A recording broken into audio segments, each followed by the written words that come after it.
Sometimes in your path of discovery, you find out some of the traditions and some of the things that you can practice or you can share practicing with. There's a big difference between a person sharing their culture with you and passing it down. And I wasn't the one to be passed it down to, as I know that too. But some people are, and you respect that bloodline, you respect that line of tradition. When you want to share that knowledge and stuff that you've gained, it's kind of hard for a person like me to be out there and to share it, because there's people that are tribal, that are traditional, that should be sharing it because they're the bloodline that should be sharing that. Now, just because someone taught me something doesn't mean that I have the right to go out there and teach it as an official person of the tribe, which isn't true. I only can talk about my experiences of what I had with those tribal people, not for the tribe itself. Because that's what they're there to tell you their traditions for. That's what they're there to share their songs with. Their drumming, their singing, their chanting, their traditions. They should share that with you themselves instead of someone trying to interpret that for you. That's what I've always wanted to change. But as I'm teaching stuff out here, sometimes when I'm telling people that aren't from the reservation, that are in education, that I have to tell myself that I'm not a person that's educated. So what happens is they don't take me as serious as I would take somebody that has a degree.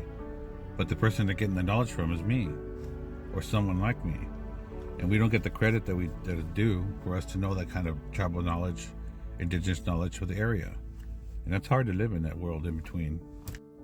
But you don't quit because you don't make a difference as you think you can in either world. One world you can't make a difference in because you can't make a title or anything because you're not officially, like say, tribal, or you're not officially have a degree in Native American studies or something. So you don't get any of that credit, that all the work that you've done or researched, talked to, or anything. And in the tribal realm, what family do you come from? What status do you have? How long have you been there? What's your blood quantum? I don't have any of that, or the tribal card that goes along with it. But I help people that are tribal, have a card, and I talk to them, and they've talked to me, doing stuff that we've done together on some of those traditions. But I will never get credit for the things I know because I'm not tribal. So whatever I've done goes out the window, and whoever's tribal gets that credit. There's nothing wrong with that, but see, now you're left with, so what do I do with all the stuff that I learned, even though I don't count? You have to make it count. You have to make a place for yourself where you're useful, that you're not in the way. And sometimes that's hard to do. It really is hard to do. And the next generation that's coming up should know that they have the room to go and be free to do what they want to do and how they want to preserve. I had my chance to do what I did, and I showed my example. The people before me showed their example and their reverence to keep it to themselves. And I decided to do it differently. I wanted to share and show what I've learned. And the next generation has another tool to do. And I don't have that. I don't have the right to tell them how to do it.